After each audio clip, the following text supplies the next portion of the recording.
I'm Jezibell Anat. I'm involved in a lot of please edit that out.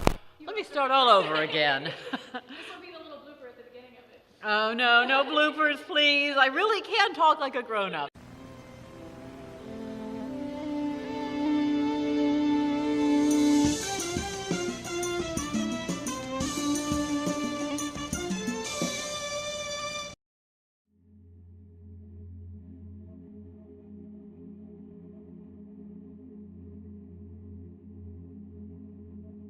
I'm Jezibell Anat, and I'm involved in a lot of different creative projects around here. I've done a lot of the local films. I've also been involved in theater. I organize the Quickies Festival at Chat Noir, which features original scripts by local authors, including some of our directors. And then I'm also a belly dancer. I perform both solo and with Eastern Star Dance Theater, and we do cool things like the Geek Belly Dance Show at Augusta, which I think the Wages of Sin filmed for us.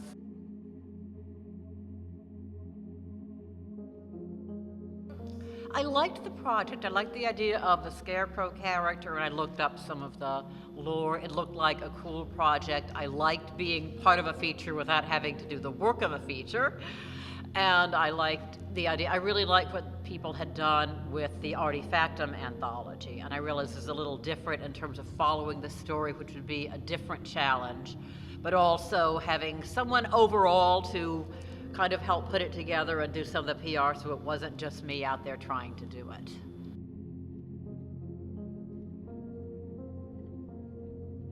Well, this one because I really wanted to stay true to the storyline that Rachel had started. I wanted to amp up the gore, so there was a lot more gore, and I filled in some of the backstory with flashbacks, and I also wanted to get some of the Scottish origins of the Scarecrow character.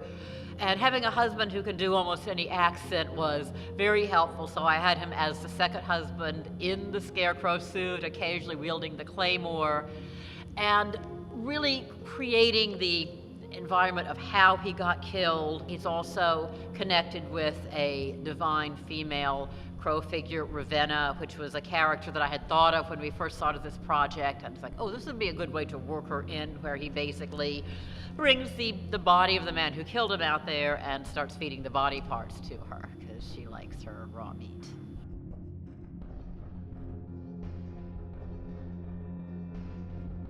I had actually had that idea for the character when I was going through my closet looking for a costume for something else and found this crow mask that I had used a few years ago when I had portrayed Morrigan, who is the Celtic raven goddess. And I didn't really want to bring in the specific Morrigan story because that has its own lore that if I did that story, I'd want to stay true to it. I knew in this kind of project that probably wouldn't happen. So I wanted to create this kind of divine crow figure who can grant power. She gives Gordon the power to speak so that he's able to communicate verbally as well as just being a walking creation. I don't like mindless killing machine monsters.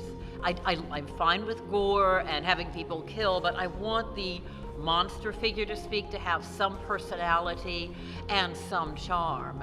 And part of it was just seeing the farm. I went out to look at the same farm where Rachel filmed, and the owners were really lovely about letting me have access a lot. So that was also a major consideration because I found some cool sites on that location that Rachel hadn't used, like the tunnel and some of the woods and some of the interior, so I could keep true to it without keeping everything the same. I definitely wanted to get out of the garage. And then the fact that they had this adorable little dachshund named Charlie, I had to work her in.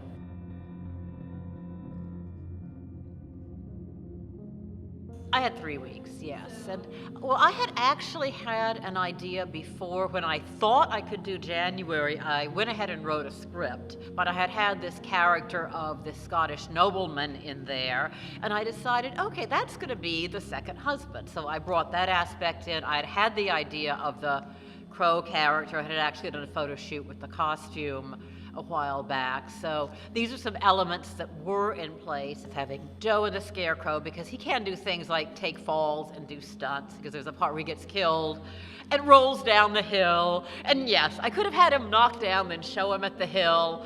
But when I have an actor who can take a fall, I want to do it.